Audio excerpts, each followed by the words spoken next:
Good morning, welcome back to the channel. Thank you so much for liking, sharing, subscribing. Thank you for joining me. Here we go. It is a Monday and I'm having a Monday.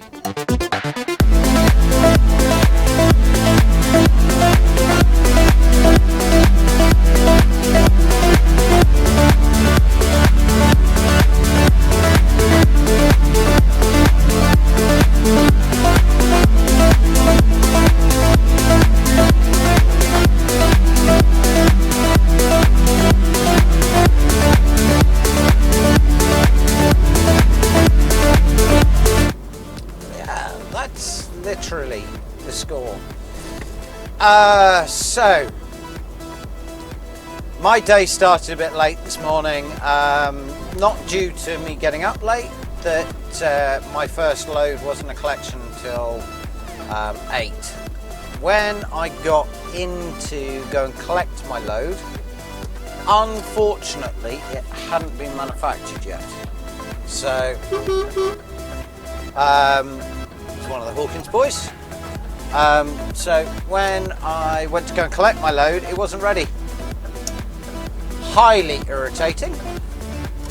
So hung around for a bit, and at about 9:30 the office rang and said one of the trucks has broken down and could I go and help out. So we've just been round to one of the other depots in Ellesmere Port and collected that driver's load.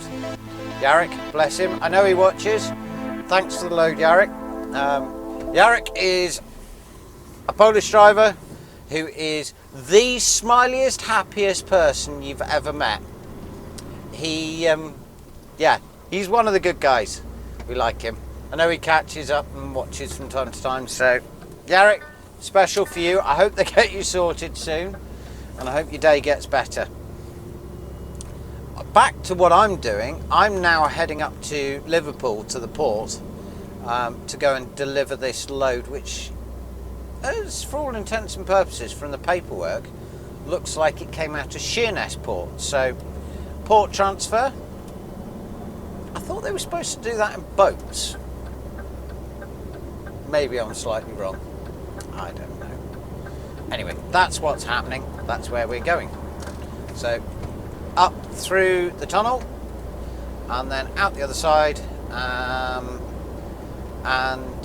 round to the ports. Should be interesting. It's always good fun going into the ports. They're always a bit of a nightmare. Nothing's ever straightforward. It's never easy. Right, for now though. Oh, I know what I forgot to mention.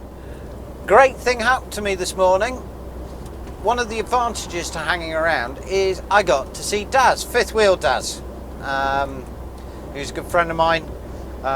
He's dropped a little piece of equipment off, and hopefully later on in the vlog I'll be able to show you what Daz dropped off, and we should be able to get some decent footage. So yeah, that gives you a hint. Really good to see him. Going to try and catch up with him later on during the week. If you've not checked out Fifth Wheel and you've not heard of it or come across it, go and see what Daz gets up to. He's good. I do join him for bits and pieces. He's a good lad, good vlog, drives to Hawkins, and yeah, get on really well with him. And obviously get on with a lot of the Hawkins lads as well. Right, for now though, time for me to get out of here. I'll catch you in a bit.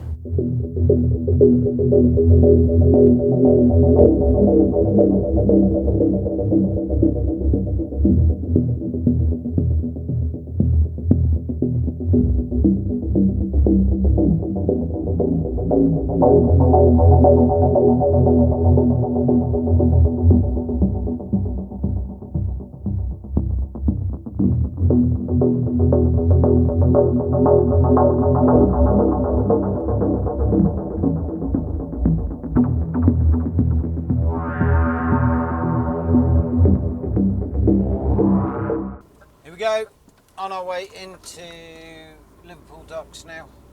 Not far to go. It's been a nice smooth run.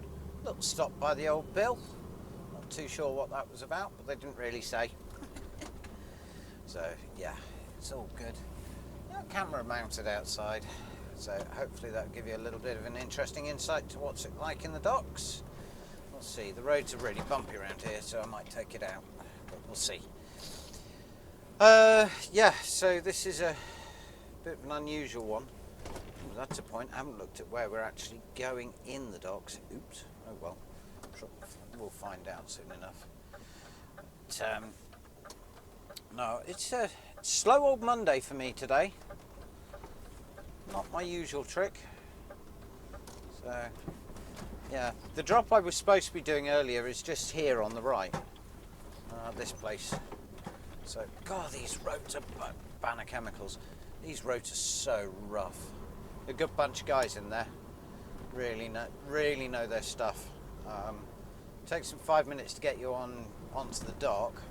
Once you're on, they unload your whole load within 15 minutes, which is just awesome. So, which, yeah, makes a big difference to our day. But, yeah, right now though, we'll get into the docks, get loaded out, get round to where we're going, and then we'll go from there.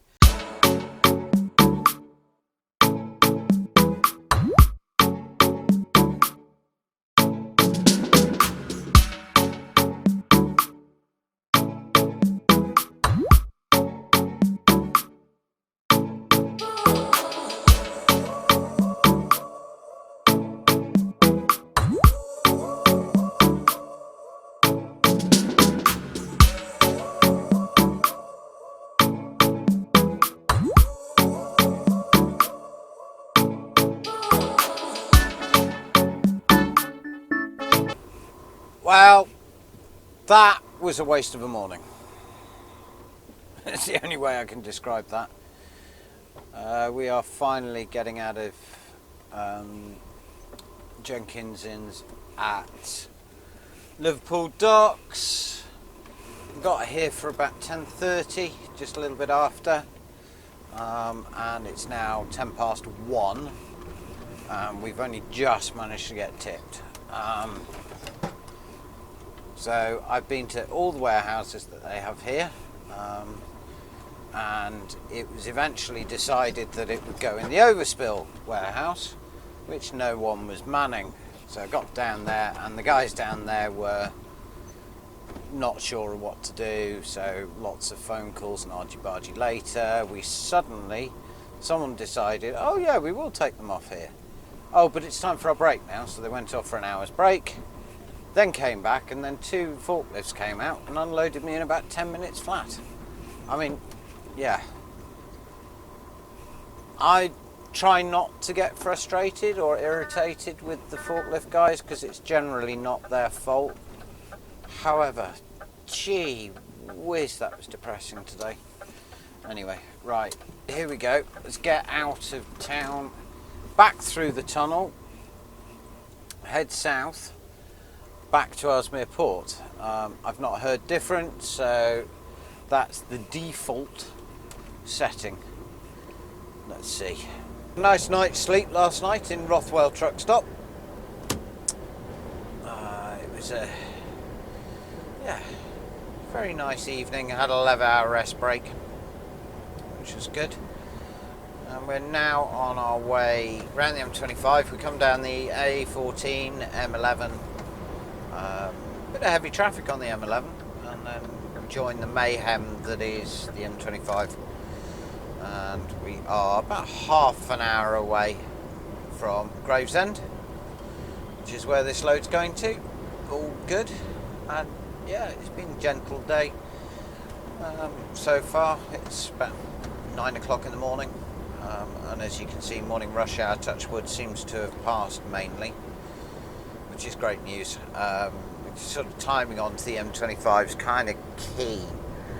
I find that if you hit the M25 between 7:30 or 6:30 and 8 a.m, it's a nightmare.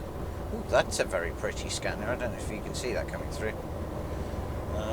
Somebody with yeah, ooh, he keeps it nice as well. I'm not a big fan of Scanias.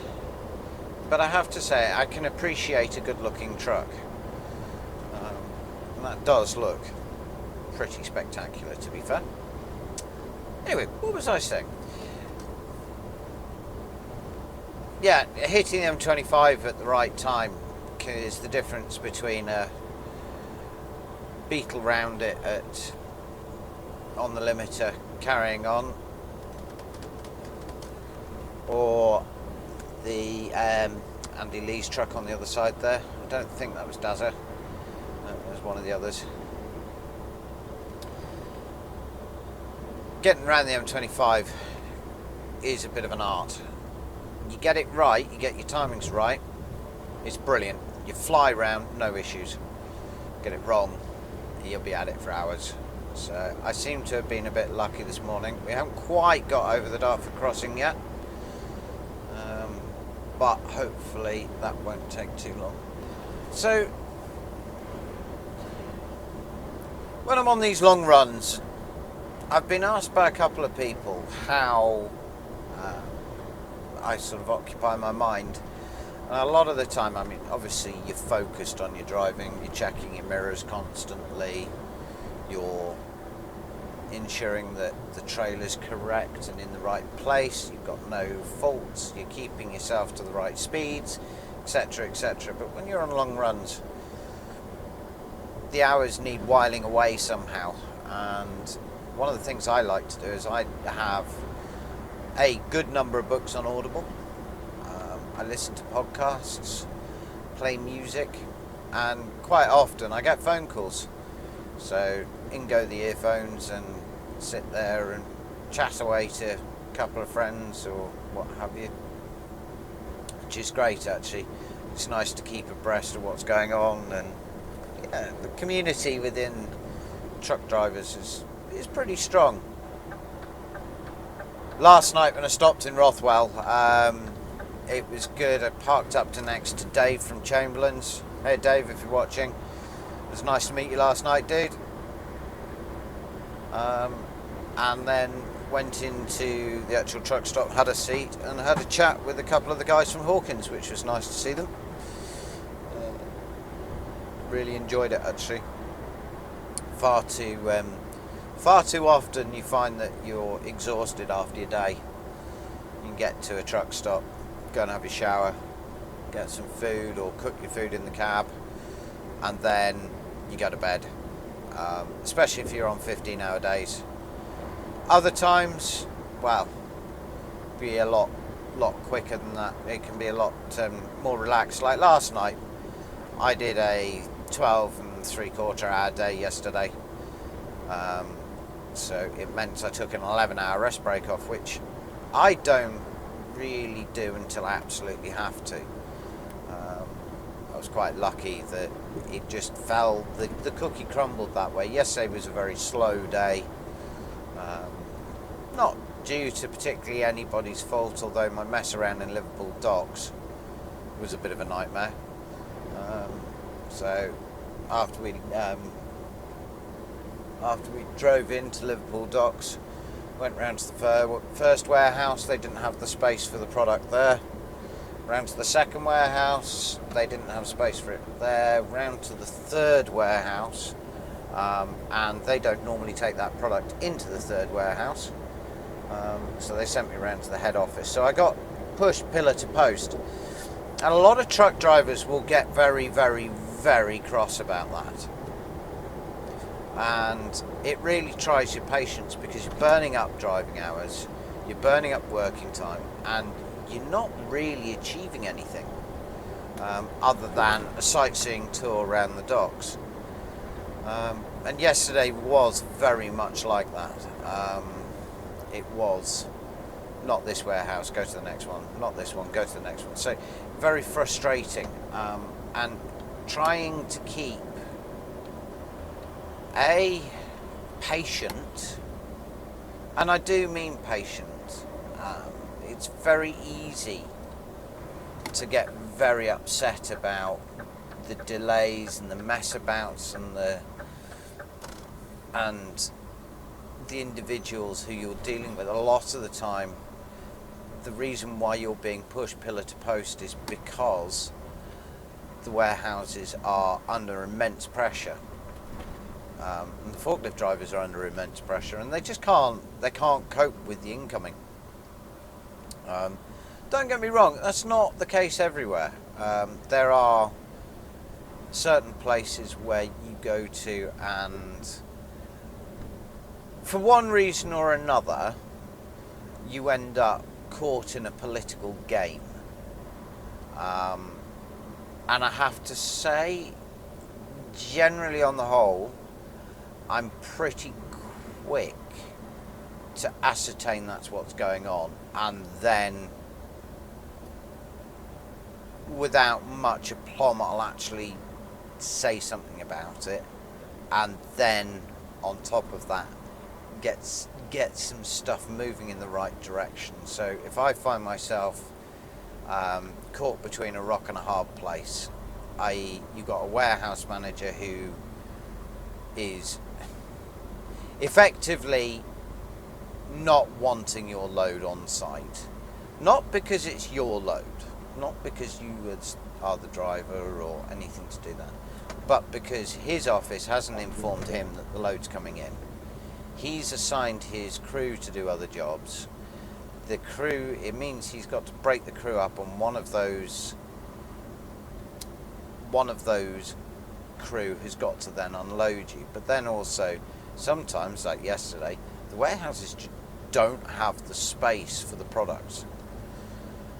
And you end up in this game of tug of war, and you're sort of caught in the middle, and you can't lose your temper, because if you do that, 9 times out of 10, the managers and the staff will gang up on you because you're being unreasonable in their eyes. In addition to that, by the way, this is Dartford Crossing. Water is beautifully smooth this morning on the Thames. Wow, it's like a mirror. Get out of the way, van. I don't know if you can see that, but yeah. Docks down here are incredibly busy. Yeah, mud flats are out, so tide's out. It's quite a view. Really quite a view. Beautiful. As I was saying, losing the faith of the warehousing team can be really tricky. If you can be patient and understanding and try to be helpful. Not always the easiest of jobs when everybody's being difficult and shouting and what have you. But it is still feasible, it is still possible. And I do my level best to try and stay on the patient, calm, even sometimes trying to inject a little bit of humour into the situation helps. Wow, this traffic's bad. So I've got cars on my left hand side. Oh, there we go. Somebody's made a space for me. This traffic's really slow, and this BMW, I've got my posh 4-digit number plate, seems to be all over the place. Speeding up, slowing down. Hey, what are you doing? Come on. Beep beep. A bit too much braking space. I know I probably seem a bit close, but we're doing 22 miles an hour. Anyway. Nolan's coming out now. Lovely. So, my view on warehouses. Polite, sunny disposition when you go in, when you check in. Try and be polite and fun with the forklift drivers. Try not to let anybody get under your skin. Generally, on the whole, you get unloaded fairly shortly. I would say I am not one that allows them to take the mickey. If I suspect that they're starting to take the mickey, i.e. they're taking their time to unload me, or I'm being pushed to the back of the queue whilst they unload other trucks, I am pretty quick to get out the cab, go and walk over to the office and find out what's going on. I try to do that in a non-aggressive way. You just go into my braking space, mate. Yeah. Well done. Great, Mr. Van Man.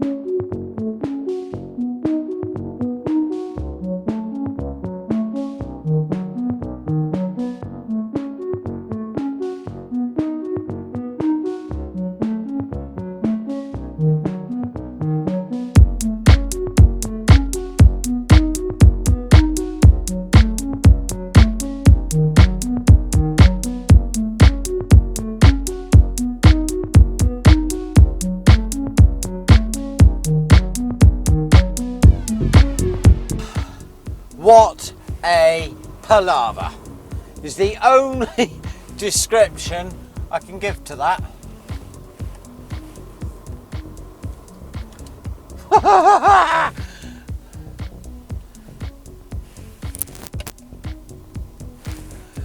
Yeah, what a palaver.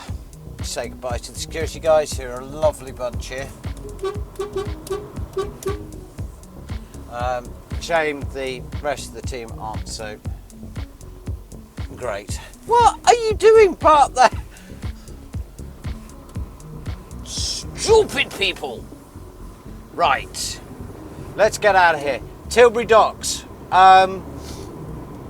So, update on the situation is this. When I got in there, the paperwork that I got has got the new designated numbers for the pallets on. So their paperwork obviously has different numbers because they haven't updated their paperwork to the old style numbers. From the old style numbers to the new style numbers. Duh. So the forklift driver didn't understand that those are pallet codes as opposed to being steel codes or something like that. So net result, basically, he wasn't prepared to unload because he thought the load was incorrect. Transpired after about an hour and 3/4 that it was an admin mistake in their office.